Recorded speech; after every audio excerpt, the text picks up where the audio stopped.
Hello दोस्तों, मैं मनीष कुमार। हमारे YouTube channel Manish math tiger पर आपका स्वागत है। आज मैं क्लास 10th केमिस्ट्री जो रसायन शास्त्र फर्स्ट चैप्टर रासायनिक अभिक्रिया एवं समीकरण को मैं इन सभी रासायनिक समीकरण अभिक्रिया के कौन सा बताऊंगा और इनमें जितने भी नोट्स बनते हैं, जितने भी थ्योरी कराएंगे वो सारे को सारे मैं कराऊंगा। ठीक है। साथ ही अगर मेरा ये नोट आप कर लेते हैं तो जितने भी प्रश्न है तो इसी से मेरा बन जाएगा। और साथ ही जितना भी सोल्यूशन है, मतलब जितने भी प्रश्न उत्तर हैं वो बहुत ही इजी तरीके से हल हो जाएंगे। यानी कि रासायनिक अभिक्रिया क्वेश्चन आएगा, रासायनिक अभिक्रिया क्या है। तो रासायनिक अभिक्रिया जो मैंने डेफिनेशन लिखाया है ये सारे आपको लिख देना है। तो लेक्चर को, ये लेक्चर मेरा फर्स्ट वीडियो लेक्चर है। फिर अगली इसका मैं चैप्टर 1 कंप्लीट कराऊंगा, उसके बाद फिजिक्स का एक चैप्टर कंप्लीट कराऊंगा, फिर बायोलॉजी, फिर सेकंड चैप्टर, इसी तरह मैं करते करते। ठीक है, थोड़ा कट किया, कैसे हो गया बाबा। हाँ ठीक है, तो वीडियो को शुरू करते हैं। ठीक है, मेरे YouTube channel Manish math target पर मनीष मैथ टारगेट को सब्सक्राइब कीजिए, शेयर करें, लाइक करें, कमेंट करें, ताकि हमारी जो ये उत्साह है और बढ़े। ठीक है। तो रासायनिक अभिक्रिया क्या है? तो रासायनिक अभिक्रिया वैसी अभिक्रिया जिसमें कोई पदार्थ स्वयं या अन्य पदार्थों के साथ एक या एक से अधिक भिन्न गुण वाले पदार्थों का निर्माण करते हैं, उसे रासायनिक अभिक्रिया कहते हैं।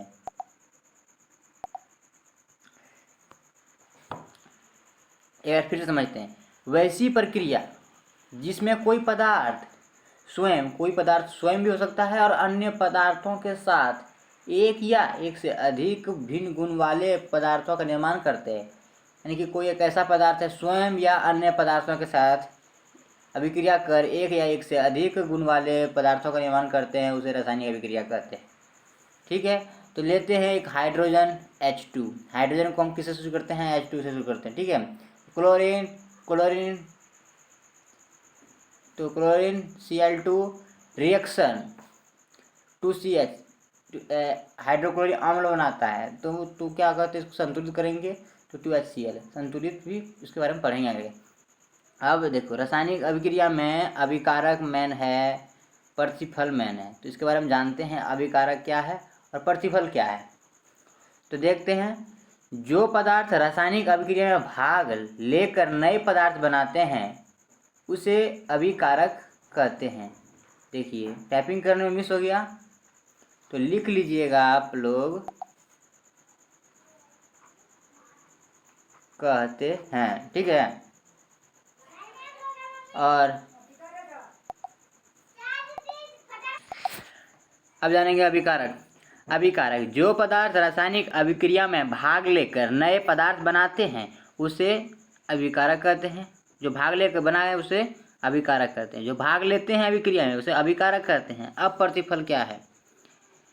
प्रतिफल किसी रासायनिक अभिक्रिया के फलस्वरूप बनने वाले नए पदार्थ को प्रतिफल कहते हैं, यानी कि प्रोडक्ट। यानी कि अभिक्रिया के बाद जो पदार्थ निकलता है उसे हम प्रतिफल कहते हैं। ये एक आप ध्यान में रखिएगा, तो ये बहुत ही मोस्ट इम्पोर्टेंट है, प्रतिफल और अभिकारक। ठीक है। तो अगला देखते हैं, अगला टॉपिक। अब देखते हैं रासायनिक अभिक्रिया की विशेषताएं। ये रासायनिक अभिक्रिया है जो, इसकी क्या विशेषताएं हो सकती है? तो इनकी निम्नलिखित विशेषताएं हो सकती है। पहला नंबर है, इसमें गैस की उत्पत्ति होती है। क्या होती है? इसमें गैस की उत्पत्ति होती है। क्वेश्चन आ सकता है, रासायनिक अभिक्रिया की क्या विशेषताएं हैं?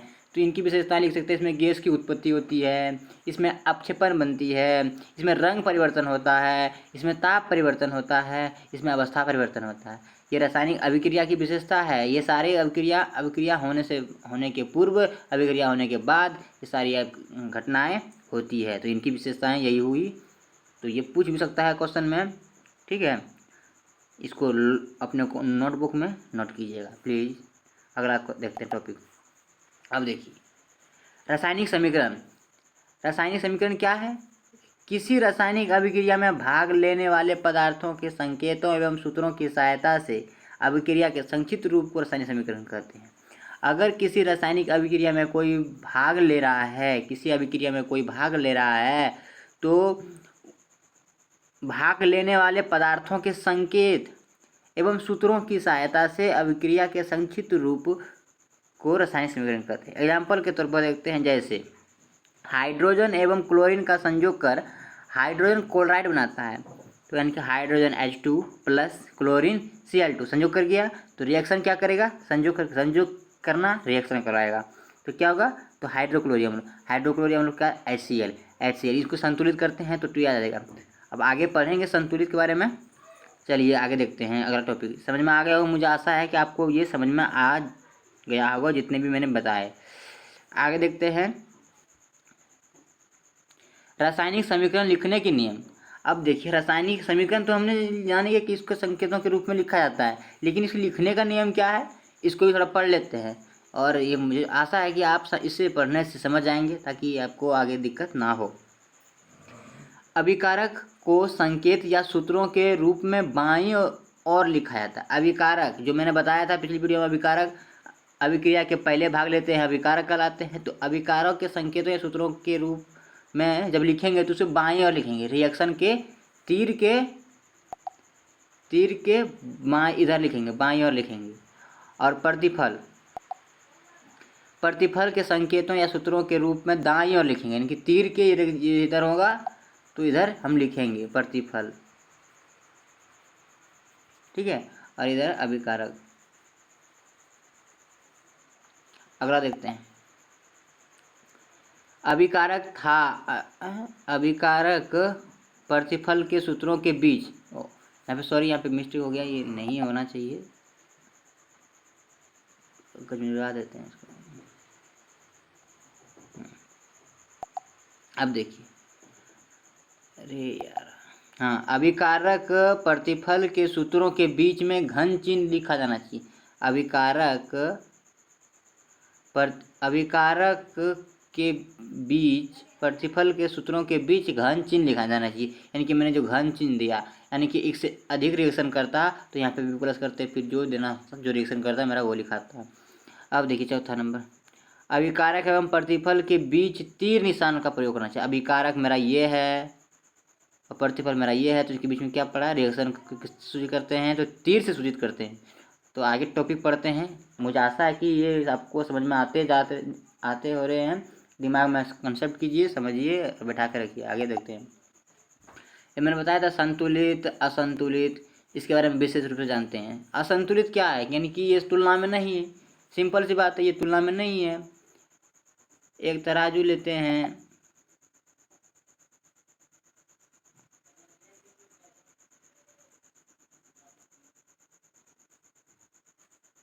अब देखिए ये क्या है, इस पे ज़्यादा दे देंगे भार 5 kg, 5 kg, और इस पे 2 kg, तो ये वाला डाउन होगा, ये संतुलित नहीं है, असंतुलित है।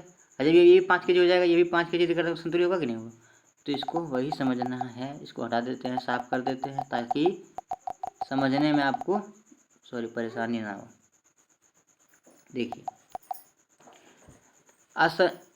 असंतुलित रासायनिक समीकरण, वैसे रासायनिक या रासायनिक ठीक लिखा गया, रासायनिक सुधार दिएगा, वैसे रासायनिक समीकरण जिसमें समीकरण के दोनों और तत्वों की परमाणु संख्या बराबर नहीं होती है, उसे असंतुलित रासायनिक समीकरण कहते हैं। जैसे H2L, यानी कि यहाँ पे मेरा 2 नहीं है, 2 दे देंगे तो संतुलित हो जाएगा, और 2 नहीं देंगे तो असंतुलित रहेगा। यानी कि इस समय का जो, यानी कि जितना भी ये अणु है, परमाणु है, ये जितना भी इधर, यानी कि द्रव्यमान संरक्षण नियम से अनुसार जितना भी इधर है उतना इधर भी होना चाहिए। यानी कि मेरा H2 है, इधर Cl2 भी है, यानी कि H भी 2 है और Cl भी 2 है, लेकिन यहाँ H 1 है और Cl भी 1 है, लेकिन इसको संतुलित असंतुलित है। अब अगला देखते हैं संतुलित, यही उदाहरण लेंगे संतुलित में भी, ठीक है, समझ में आपको आसानी से आ जाएगा। संतुलित रासायनिक समीकरण, वैसे रासायनिक समीकरण जिसमें समीकरण के दोनों तरफ के परमाणुओं की संख्या या अणुओं की संख्या बराबर होती है, उसे संतुलित रासायनिक समीकरण कहते हैं। जैसे H2 plus Cl2 reaction 2HCl, यानी कि मेरा H 2 है तो Cl भी 2 है, तो यहाँ पे देखो H कितना है, इंटू में है, तो H2 मेरा 2 हुआ, 2 से गुना करेंगे एच में तो 2 एच हो गया, और Cl भी 2 गुना से 2 होगा, यानी कि संतुलित हुआ कि नहीं। यही संतुलित रासायनिक समीकरण है। आपको ये प्रश्नावली बनाएंगे ना तो ये कहेगा संतुलित रासायनिक समीकरण क्या है, असंतुलित क्या है, इसके अंतर क्या है, तो यानी कि आप इसको उदाहरण लिख सकते हैं इसके अनुसार से। पर जब एक बार समझ जाइएगा ना तो अपने से भी लिख सकते हैं, ठीक है। अगला देखते हैं। अगला क्या है, रासायनिक समीकरण को प्राप्त सूचना। इससे देखो रासायनिक समीकरण से क्या सूचना प्राप्त हो सकती है। इनसे देखो ये जब समीकरण लिखा जाता है, जैसे example H2 + Cl2 reaction 2HCl संतुलित है, इसे क्या सूचना मिलता है। कोई भी रासायनिक समीकरण है CO2+ जो भी है H2O जल, तो उसे क्या सूचना मिलता है देखते हैं। यह अभिकारक एवं प्रतिफल के सूत्रों को प्रदर्शित करता है। जो हमने ये लिखा है तो H2 Cl2 जो भी लिखे तो इसका क्या अभिकारक एवं प्रतिफल के सूत्र को लिखता है, करता है। और भाग लेने वाले पदार्थ एवं बनने वाले पदार्थ को सूचना, यानी कि अभिकारक और प्रतिफल को प्रदर्शित करता है। भाग लेने वाले पदार्थ एवं बनने वाले पदार्थ की सूचना को प्राप्त करता है, समझे ना। अब देखिए यह अभिकारक एवं प्रतिफल के द्रव्यमान, आयतन, मोल, परमाणु, अणु की जानकारी देता है। ये जो है ये इंटरमीडिएट का है, लेकिन आप अभी से समझिएगा तो इंटरमीडिएट में कोई दिक्कत नहीं होगा। यह अभिकारक एवं प्रतिफल के द्रव्यमान, आयतन, मोल, परमाणु, अणु की जानकारी देता है। अब अणु, परमाणु, मोल, आयतन, अब देखते हैं दोस्तों रासायनिक समीकरण के उपयोग से क्या लाभ है। इनसे देखो ये लिखते हैं तो इससे क्या लाभ होता है, हमें क्या ये हम भाषा में नहीं लिख सकते हैं, संकेतों सूत्रों में क्यों लिख रहे हैं इसको, इससे क्या बेनिफिट हो रहा है हम लोग को, देखते हैं। तो पढ़ते हैं नंबर 1, इस समीकरण को उपयोग से कागज की बचत होती है। यानी कि जो लिखते हैं ना, हम लिखेंगे हाइड्रोजन + हाइड्रोजन ऑक्सीजन संयोग से मेरा ये बनता है वो बनता है, तो ज़्यादा लिखाएगा, समय भी लॉस होगा। आगे देखते हैं, ये भी है समय की बचत होती है इसमें अभिकारक एवं देखो यहाँ मेरा जो भी हम लिखने में मिस कर गए लिखने देखो एवं हो गया यहाँ पर, ठीक है। प्रतिफल के देखो मात्रा खा गया। एक मिनट इसको घेर के मात्रा कर दिए, ठीक है, और इसको घेर के एवं कर लीजिएगा, ठीक है। तो मात्रा की गणना हो जाती है। संपूर्ण विश्व में एक ही प्रकार के सूत्र का उपयोग होने से पठन पाठन में आसानी होती है, पढ़ने लिखने में आसानी होती है। वहाँ पे भी हाइड्रोजन को H2 बोलेंगे, क्लोरीन को Cl बोलेंगे, ऑक्सीजन को O बोलेंगे, तो ये सेम रहेगा जिससे पढ़ने में आसानी होती है। अब देखिए इस समीकरण के उपयोग से कागज की बचत होती है, हमको समय की बचत होता है, लिखने में कम समय लगता है संकेतों सूत्रों में। और मैं अभी आज के युग में परीक्षा में भाषा लिखो ना लिखो, लेकिन उसका जो रिएक्शन है वो आप उसको दे दीजिएगा तो नंबर आपको मिल सकता है। भाषा नहीं लिखेंगे तो चलेगा। अगर समीकरण से भाषा बना सकते हैं, लेकिन भाषा से समीकरण लिखना इम्पॉसिबल है। पॉसिबल है जिस जो पढ़ता है उसके लिए है, लेकिन जो नहीं पढ़ता है उसके लिए इम्पॉसिबल है, ठीक है। अगला टॉपिक देखते हैं। अगला टॉपिक मेरा क्या है, रासायनिक समीकरण की सीमा, यानी कि इसकी क्या क्या हानियाँ हो सकती है और इससे क्या क्या जानकारी हमको नहीं प्राप्त होती है, क्या क्या हमको रासायनिक समीकरण क्या इसमें दोष है, तो देखते हैं। इसमें भौतिक अवस्था की जानकारी नहीं हो पाती है। रासायनिक अभिक्रिया जो भी होता है तो भौतिक यानी कि भौतिक रासायनिक विधि और भौतिक विधि जानते हैं ना, तो यानी कि भौतिक अवस्था की जानकारी नहीं हो पाती है। नंबर 2, ऊष्माक्षेपी और ऊष्माशोषी अभिक्रिया जानकारी नहीं हो पाती। ये कब ऊष्मा का उपयोग हो रहा है, कब ऊष्मा का उत्सर्जित हो रहा है, तो इनकी जानकारी नहीं हमें हो पाती है समीकरण से। लेकिन जब उसको भाषा के तौर पर लिखेंगे तो उससे हमें जानकारी मिलती है। समीकरण के वेग की जानकारी नहीं प्राप्त हो पाती, यानी कि समीकरण जो लिखते हैं उसकी वेग की जानकारी नहीं हो पाती है हमें।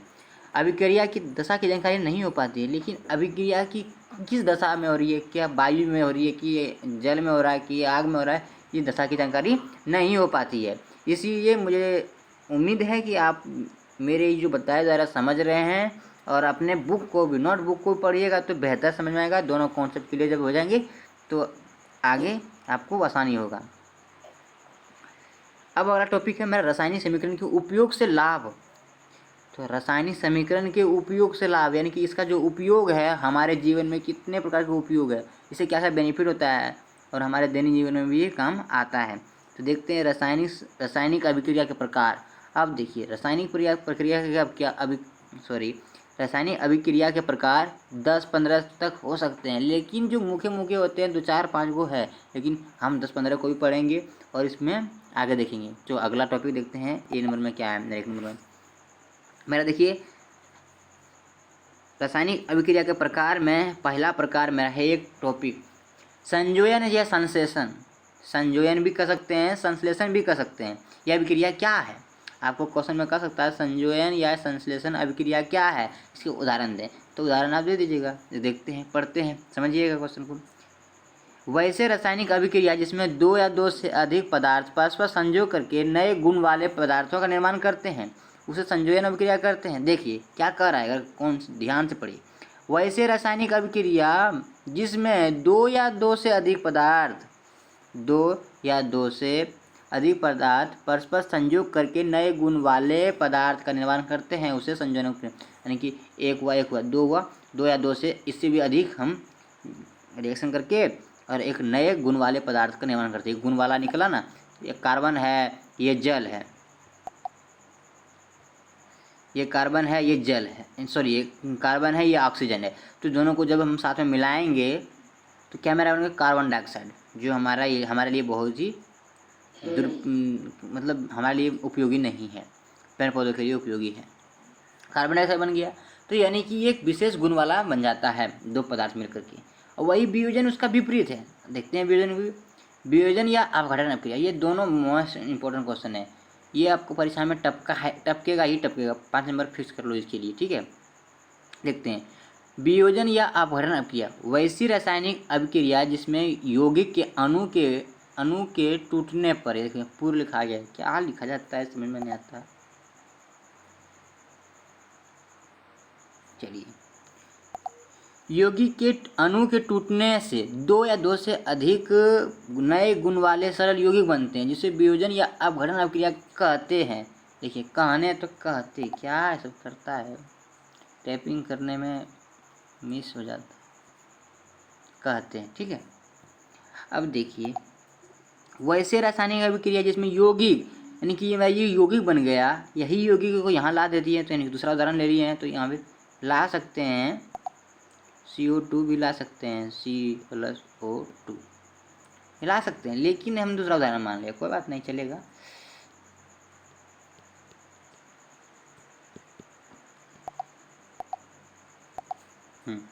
वैसे रासायनिक किसी यौगिक के अणु के टूटने से, यानी कि ये जो मेरा यौगिक है, यौगिक का अणु जो है ये टूटेगा तो 2 या 2 से अधिक नए गुण वाले सरल यौगिक बनेगा। तो नए गुण वाला एक सरल यौगिक तो मेरा इसमें इस उदाहरण में आ जा रहा है, एक कैल्शियम ऑक्साइड और ये कार्बन डाइऑक्साइड, एक यौगिक है, और एक कैल्शियम ऑक्साइड भी एक यौगिक है, यानी कि 2 ये यौगिक नए सरल यौगिक आ जाते हैं। तो इसे क्या कहते हैं, वियोजन या, देखिए फिर यहाँ पे मिस हो गया हमसे, या वियोजन या अपघटन अभिक्रिया कहते हैं। तो इसको आप समझिएगा और मेरे वीडियो को ज़्यादा से ज़्यादा लाइक कीजिए, शेयर कीजिए और इस पर कमेंट, आपको अच्छा लगे तो कमेंट कीजिए जो भी आपको त्रुटि है। और मैं एक बात को बहुत ही दिनों से सोच रहा हूँ कि जो भी आपको किसी भी सब्जेक्ट से डाउट हो तो मेरे व्हाट्सएप नंबर, तो आप व्हाट्सएप नंबर पर मैसेज कर सकते हैं 91 99 39 65 92 पर संपर्क करें। आपको जो भी प्रॉब्लम होगा तो आपको हम क्लियर करा देंगे, ठीक है। अब हमसे कांटेक्ट भी हो सकते हैं, ठीक है। अगली वीडियो में मैं नंबर भी व्हाट्सएप नंबर दे दिया। तो आगे अगला टॉपिक देखते हैं। अब देखिए अगला टॉपिक मेरा क्या है, विद्युत अपघटन अभिक्रिया। अपघटन में देखिए यहाँ पे मेरा टॉ छूट गया, ठीक है। बोले ना जब टाइपिंग करते हैं तो बोल बोल के करते हैं, तो उसमें लिखने में वो मिस कर देता होगा, इसीलिए प्रॉब्लम हो जाता है। लेकिन अगले से सुधार करेंगे कि ऐसा गलती ना हो, ठीक है। विद्युत अपघटन अभिक्रिया, वैसे रासायनिक अभिक्रिया जिसमें विद्युत धारा प्रभावित करने पर, यानी कि कोई विलयन ले लेंगे उसमें विद्युत धारा प्रभावित कर देंगे, यानी करंट डाल देंगे, तो जो धातु होगा वो एनोड पर, जो अधातु होगा वो कैथोड पर टूट कर अलग हो जाते हैं, उसे विद्युत अपघटन अभिक्रियाएं कहते हैं। क्या कहते हैं, फिर से पढ़ते, वैसे रासायनिक अभिक्रियाएं जिसमें विद्युत धारा प्रभावित करने पर एनोड एवं कैथोड पर पदार्थ टूटकर अलग हो जाते हैं उसे विद्युत अपघटन अभिक्रिया कहते हैं। यानी कि एक नमक ले लेते हैं, NaCl है, यानी कि 2 NaCl। देखो जब हम NaCl को लिखते हैं Na, नमक का सूत्र क्या है NaCl, जब रिएक्शन करेंगे तो जब हम सोडियम लिखेंगे फिर इसका तोड़ेंगे विद्युत अपघटन अभिक्रिया द्वारा तो ये एन आएगा। तो यहाँ पर हम देखेंगे जब Na लिखेंगे तो यहाँ 2 आ जाता है, 2Na प्लस जब Cl लिखेंगे तो क्लोरीन यानी कि जो है इसका 17 होता है परमाणु संख्या, यानी कि ये 2 मांगता है तो यहाँ पर 2 लिखाएगा। तो क्लोरीन जब 2 लिखाएगा या जो Na2 लिखाता है तो इनका संतुलित करेंगे, तो यानी कि 2 Na यहाँ हो गया, Cl2 यहाँ हो गया, तो इनकी संतुलित करने के लिए यहाँ 2 गुना करेंगे। तो वही तो मैंने किया, लेकिन समझाने के लिए आगे जब पढ़ेंगे ना तो संतुलित तो बहुत ही मस्त तरीके से समझाएंगे। ठीक है, आगे देखते हैं, इसका हम टॉपिक बनाएंगे, आपको क्वेश्चन देंगे जब एग्जाम नजदीक आएगा तो, या ऐसे भी डालेंगे मन होगा बोलिएगा कमेंट में तो डाल देंगे। तो अब देखते हैं, यानी कि जो मैंने विद्युत अपघटन कराया, जो धातु है वो कैथोड पर जाएगा और जो अधातु है क्लोरीन क्या है अधातु है जो एनोड पर गया। ये मोस्ट इंपोर्टेंट क्वेश्चन है, यानी कि धातु किस पर जाएगा, और ये ऑब्जेक्टिव टॉप ऑब्जेक्टिव में डालूंगा, टॉप 50 ऑब्जेक्टिव में हम इसको जरूर डालूंगा क्वेश्चन को। ये कॉन्सेप्ट बहुत ही मस्त है, पूछ भी लिया है एग्जाम में। देखते हैं चौथा, अभी एकल विस्थापन अभिक्रिया। देखिए बोले ना इधर मिस्टेक हमसे पूरा हो रहा है।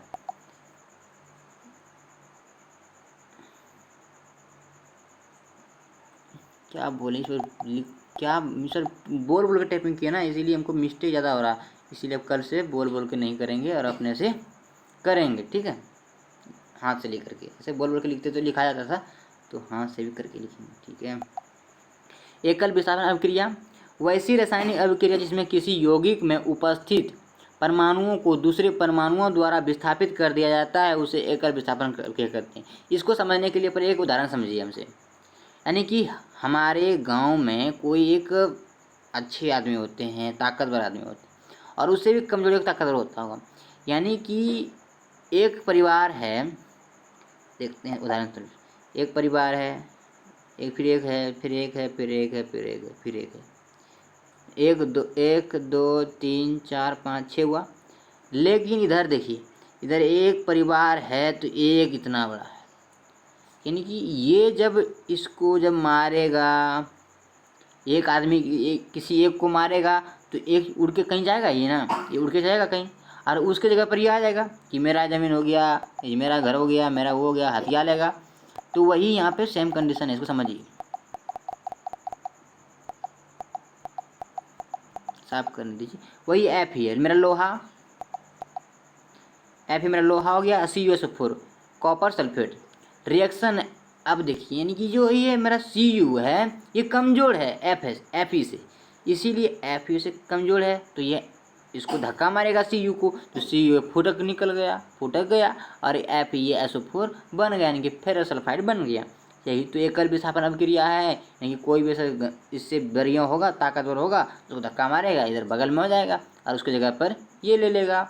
और ये तो है इसका परिवार, जिसका ज़मीन हथिया है, उसका मतलब जो भी है वो सामान तो ही रह ही गया, यानी कि कौन हथियार लिया, Fe हथियार, यानी कि फेरस सल्फाइड बन गया। अब अगला टॉपिक देखते हैं क्या है। अगला है मेरा उभय विस्थापन, यानी कि उससे थोड़ा सा उल्टा है, और ये बहुत ही मस्त तरीका है। देखिए समझिए, यानी कि कहने का मतलब है, समझिए उदाहरण पहले, एक आदमी है, 2 आदमी है, 3 आदमी, 4 आदमी है, इसमें भी एक आदमी है, 2 आदमी है, फिर चार आदमी है। अब देखिए, ये बोलेगा कि हम इसमें चल जाएंगे, ये बोलेगा कि हम इसमें जाएंगे, तो ये बोलेगा हम इसमें जाएंगे, ये दोनों इसमें, हम बोलेंगे हम इसमें चल जाएंगे, हम इसमें तुम लोग में नहीं खेलेंगे, तुम अच्छा नहीं, हम दोस्त नहीं है, तो हम इसमें जाके चल जाएंगे, तो बोलेगा हाँ हम इसमें नहीं रहेंगे, हम इसमें जाएंगे। यानी कि ये वाला इसमें आ गया, ये वाला इसमें आ गया, फिर ये 4 ये बराबर हो गया ना, तो सेम कंडीशन यहाँ पर भी है। अब देखते हैं, यहाँ पढ़ते हैं, उभय विस्थापन अभिक्रिया वैसी रासायनिक अभिक्रिया जिसमें 2 यौगिक अपने आयनों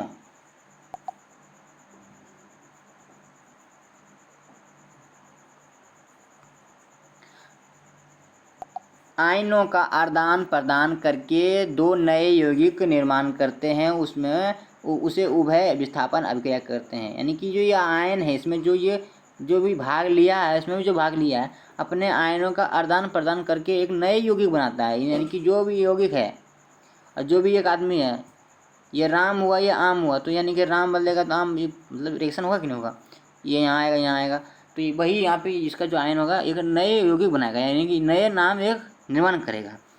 तो देखिए NaCl है, यानी कि नमक है, AgNO3, और फिर Ag यानी कि ए फिर यहाँ इसीलिए या AgCl से कनेक्ट हो गया, और ये NaNO3 से कनेक्ट हो गया। यानी कि सेम कंडीशन यहाँ पर भी है, NaCl ए हो गया और ये हो गया, सेम कंडीशन यहाँ रिएक्शन कर गया। तो यही बात आपको समझाने का प्रयास कर रहे थे। तो थोड़ा सा बैक करते हैं, क्योंकि मेरा ये नीचे वाला जो पॉइंट है अपक्षेपी अभिक्रिया या अपक्षेपण अभिक्रिया, ताकि मैं आपको विशेष रूप से समझा सकें। अगर कोई अब देखिए, कोई हम जैसे अब हम कोई बर्तन ले लेते हैं, इसमें जल है और इसमें जल में बालू मिला हुआ है, यानी कि जल गंदा जल है, इसमें गंदा जल है, तो पानी है, तो थोड़े देर इसको रख देंगे तो ये जल जो गंदा जल होगा यहाँ ऐसे जमा हो जाएगा। तो ये जो बड़ा सन है, तो ये जल जो ऊपर मिला हो जाएगा, जो साफ हो जाएगा, फिर इसको ढार लेंगे इसमें गिलास में, तो ढार लेंगे तो फिर पीने वाला अच्छा जल हो जाएगा। तो यही क्या है, जो यहाँ पे जो बच गया उसे क्या कहते हैं, अपक्षेपण कहते हैं। जो बच गया उसे क्या कहते हैं, अपक्षेपण कहते हैं। क्या कहते हैं, अपक्षेपण कहते हैं। यही समझिए आप, गंदा जल में जो बचा मल जो है उसे अपक्षेपण कहते हैं। अब देखिए इसे पढ़ते हैं, अपक्षेपी अभिक्रिया, उसे अपक्षेपी को ही अपक्षेपण कहते हैं, ठीक है।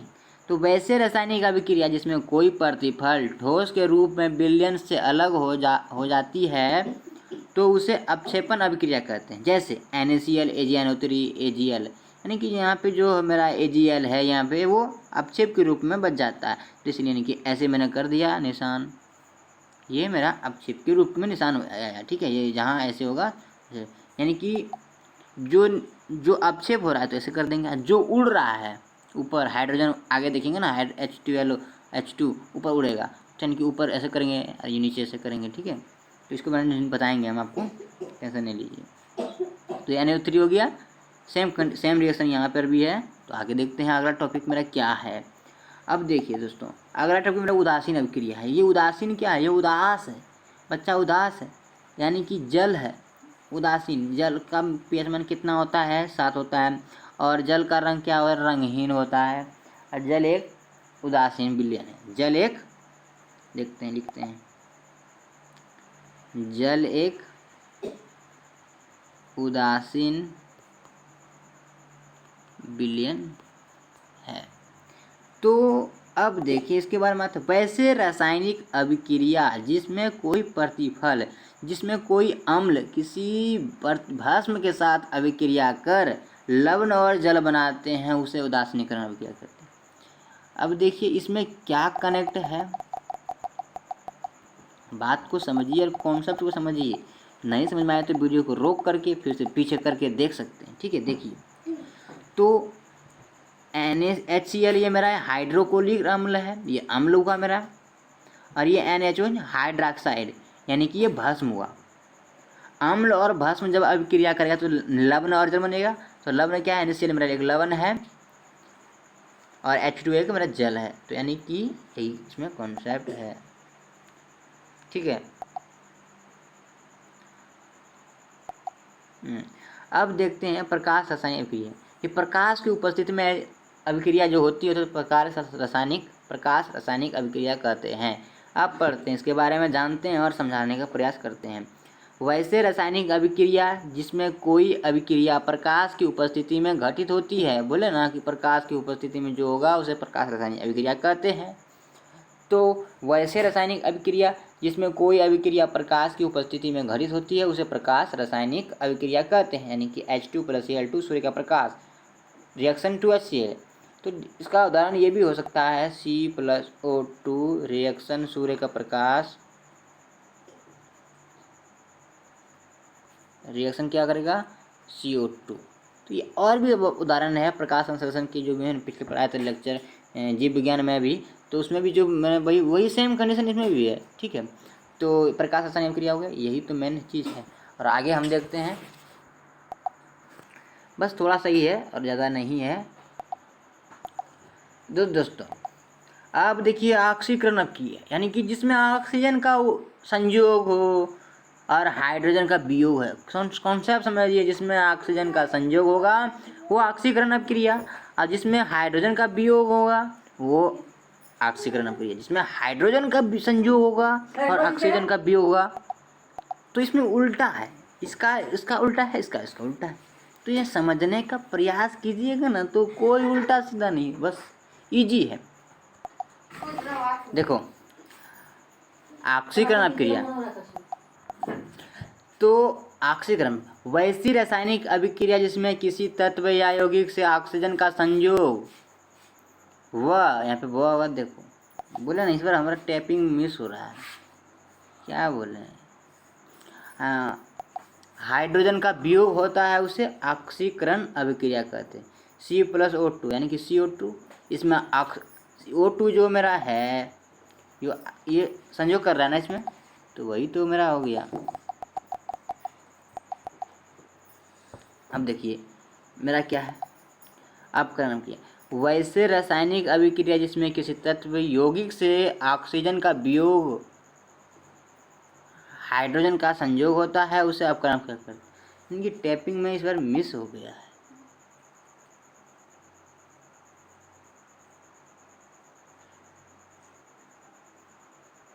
सुधार लीजिएगा प्लीज़, अगला वीडियो में नहीं होगा ऐसा, ठीक है।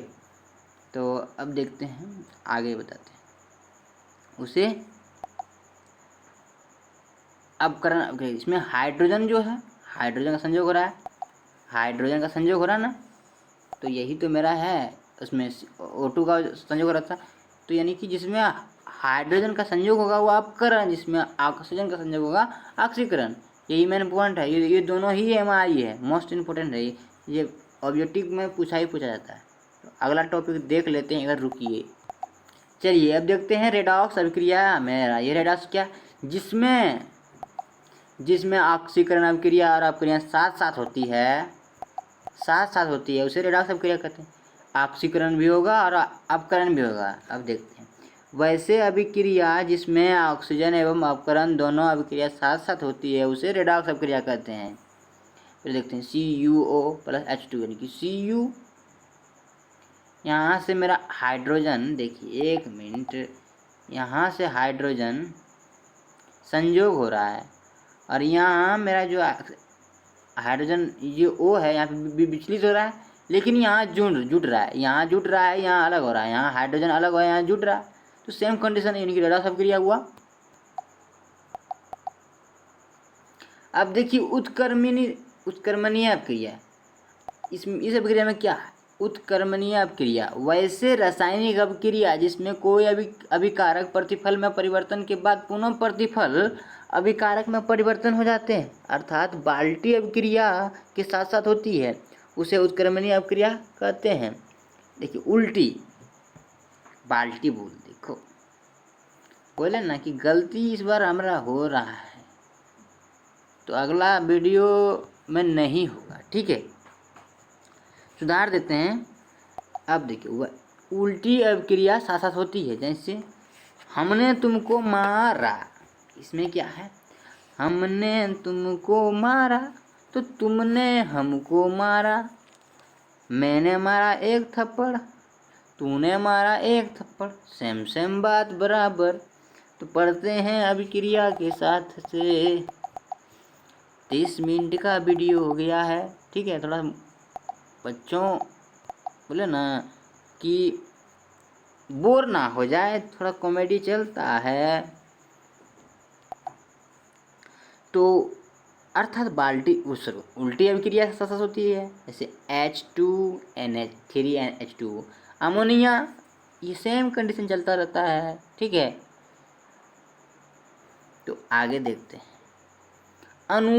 उत्क्रमणीय, यानी कि ये 12 यहाँ तो 13, तो 13 आ गया अनुत्क्रमणीय। वैसी अभिक्रिया जिसमें कोई अभिकारक प्रतिफल में परिवर्तन होने के बाद पुनः प्रतिफल अभिकारक में परिवर्तित नहीं होता, यानी कि उसका उल्टा है। तो ऐसे वहाँ तो हमने तुमको मारा तो तुमने हमको मारा, लेकिन यहाँ ऐसा नहीं है। गांधी जी का हाल है, इसमें क्या है, अरे हमने तुमको मारा तो गांधी जी बोलेंगे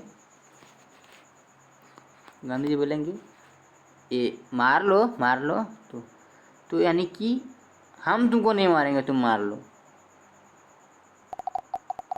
अरे तुम मार सकते हो लेकिन हम तुमको नहीं छुएंगे। गांधी जी का कहना यही था। इसीलिए अनुकर्मणीय अनुक्रिया गांधी अनुक्रिया को भी कह सकते हैं आप अपने भाषा में, लेकिन लिख नहीं सकते हैं, ठीक है ना। ये हमारा डायलॉग है। अब अगला देखिए, ऊष्माक्षेपी। वैसी अभिक्रिया जिसमें अभिक्रिया के बाद स्वयं ऊष्मा का उत्सर्जन होता है उसमें ऊष्माक्षेपी।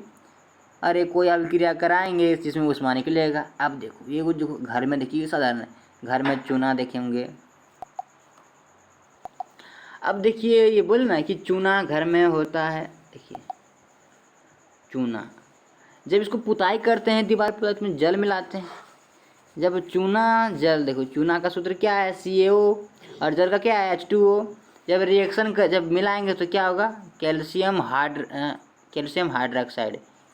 ये गलत लिखा गया, Ca।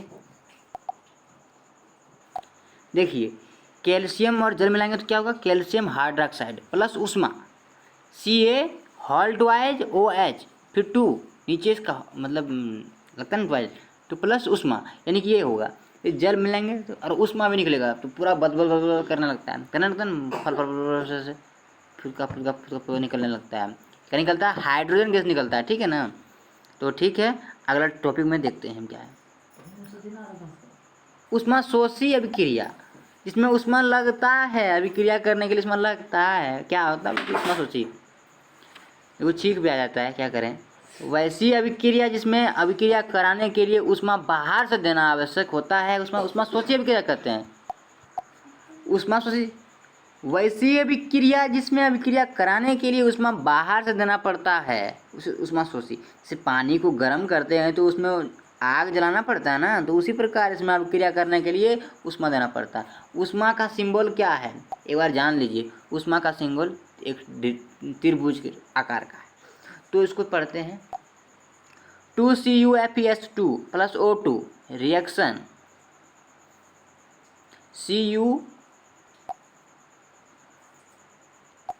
Cu2S 2 ferrous sulphide sulphur dioxide.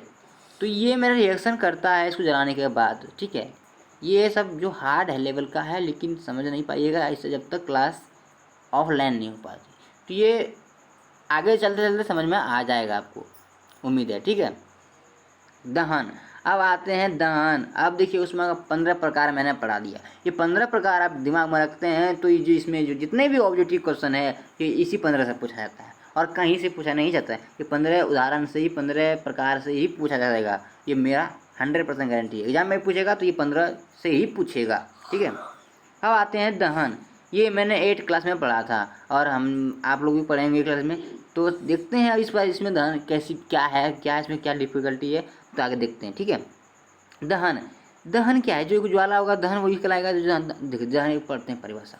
वैसी अभिक्रिया, ये इसमें भी अभिक्रिया होगी, यानी कि क्रिया जो भी काम होता है उसे अभिक्रिया या क्रिया बोल सकते हैं। वैसी अभिक्रिया जिसमें कोई पदार्थ ऑक्सीजन में जलकर ऊष्मा व प्रकाश उत्पन्न करे उसे दहन कहते हैं। यानी कि ऊष्मा जो भी ऊष्मा उत्पन्न करे और वो प्रकाश जो ऊष्मा क्या गलती लिखा गया था, देखिए बोले ना कि टैपिंग बोल के जब लिखते थे तो मिसिंग हो जाता है। तो इस बार अब नहीं होगा, मेरी आशा है कि इस वीडियो में हो जाए, लेकिन अगला वीडियो में नहीं होगा, फुल गारंटी देते हैं। तो ऊष्मा और प्रकाश उत्पन्न होगा उसे क्या कहेंगे, दहन कहेंगे।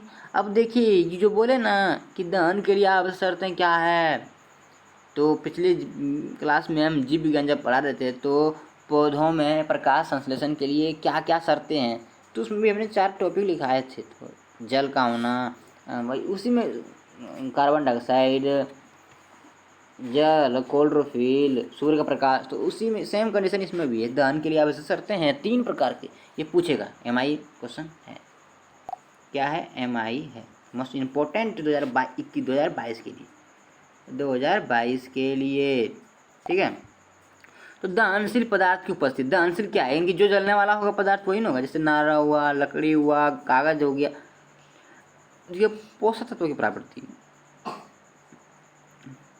दहन के लिए जो पोषक तत्व है उसे जो जलाने में सहायता मदद करती है उसे पोषक तत्व। और ज्वलन ताप की प्राप्ति, यानी कि कोई ऐसे 5 किलो का लकड़ी है, उसमें एक माचिस तीली से पकड़ेगा नहीं पड़ेगा, तो उसकी भी प्राप्ति होनी चाहिए। जैसे एक माचिस तीली से हम जब नारों को पड़ाएंगे, यानी कि जो मेरा जो धान का जो कटाई के होने जो बचता है वो पुआल को जब जलाएंगे तो वो पकड़ जाएगा, कागज चलाएंगे तो पकड़ जाएगा, क्योंकि उसका न्यूनतम ताप उतना ही है। और यानी कि उसके लिए जो मोटा लकड़ी के लिए उसका न्यूनतम ताप उससे अधिक, उसके लगभग में होना चाहिए ताकि वो जल सके। यानी कि 3 चीज़ें आग जलने के लिए आवश्यक होना ही चाहिए। तो आशा करते हैं, आगे देखते हैं क्या है मेरा। आगे मेरा ज्वलन ताप, इसको भी पढ़ लेते हैं। ज्वलन ताप, जिस न्यूनतम ताप पर कोई पदार्थ जलना प्रारंभ करता है उसे पदार्थ का ज्वलन ताप कहते हैं। यानी कि जिस न्यूनतम ताप पर कोई पदार्थ जलना प्रारंभ करता है उसे ज्वलन ताप कहते हैं। अब देखिए इसमें क्या है, मैंने ज्वलन ताप भी पढ़ा, बता दिया आपको। ये 8 क्लास का चीज़ है, तो इसमें भी थोड़ा सा था बुक में, तो मैंने दे दिया। आप उसको नोट्स भी पढ़िएगा तो बेहतर है। फिर द्रव्यभूत पेट्रोलियम गैस, यानी कि द्रव्यभूत पेट्रोलियम गैस, हल्का सा इसमें दिया है, तो इसके बारे में पढ़ लेते हैं। द्रव्यभूत पेट्रोलियम गैस में एथेन होता है, प्रोपेन होता है, ब्यूटेन का मिश्रण होता है। इसका मुख्य अवयव क्या है, आपको पूछेगा ऑब्जेक्टिव में। द्रव्यभूत पेट्रोलियम गैस का मुख्य अवयव क्या है, तो ब्यूटेन है। क्या है, तो ब्यूटेन है। तो देखते हैं इसका reaction. 2CH4H10 plus 13 oxygen, reaction 8 carbon dioxide 10 जल प्लस उष्मा। इसे उष्मा क्षेपी भी कर सकते हैं, ठीक है। इसे अंग्रेजी में कहते, देखिए इसके जलने के निम्न क्रिया होती है। इसे अंग्रेजी में लिक्विफाइड पेट्रोलियम गैस भी, जो बाजार में LPG के नाम से प्रसिद्ध है, एवं सिलेंडर में भरकर इसका उपयोग किया जाता है। इसके आगे तो मुझे आशा नहीं है कि कोई कुछ होगा, लेकिन है देखो प्रश्नावली, तो ये मैं अगले वीडियो में कराऊंगा, क्योंकि इसमें ज़्यादा मेरा पूरा नहीं हो पाया है, तो इसीलिए यहीं तक रहने दीजिए। द्रव्यभूत यानी कि जा रहे ये सारे नोट्स आप कॉपी में कर लेते हैं तो ज़िंदगी जिंगा लाला, यानी कि केमिस्ट्री आपका फर्स्ट चैप्टर जिंगा लाला हो जाएगा। और जितने प्रश्न उत्तर है इसी से रिलेटेड है, इससे हम जब इसको कर लीजिएगा तो प्रश्न उत्तर भी इजी है, तो आगे हम करा देंगे प्रश्न उत्तर, टेंशन नहीं लीजिए। लेकिन अगले कल के क्लास में कराएंगे ऑब्जेक्टिव इसका लघुत्तरी दीर्घोत्तरी, उसके बाद हम टॉप 50 क्वेश्चन, यानी कि इसका जो जड़ से जड़ तक आपको डालेंगे, ताकि आप लोग अच्छी तरह से 2022 के लिए तैयारी कर रहे हैं और 400 से 450 तक के बीच में हम लाएँ। मेरे चैनल से पढ़ते रहिए, मेरे चैनल मनीष मैथ टारगेट पर। आप जो भी लिंक मेरा होगा वो आप किसी शेयर करिए, दोस्तों को भेजिए और कमेंट कीजिए, लाइक कीजिए, शेयर कीजिए, सब्सक्राइब कीजिए। इतना, धन्यवाद, थैंक्स।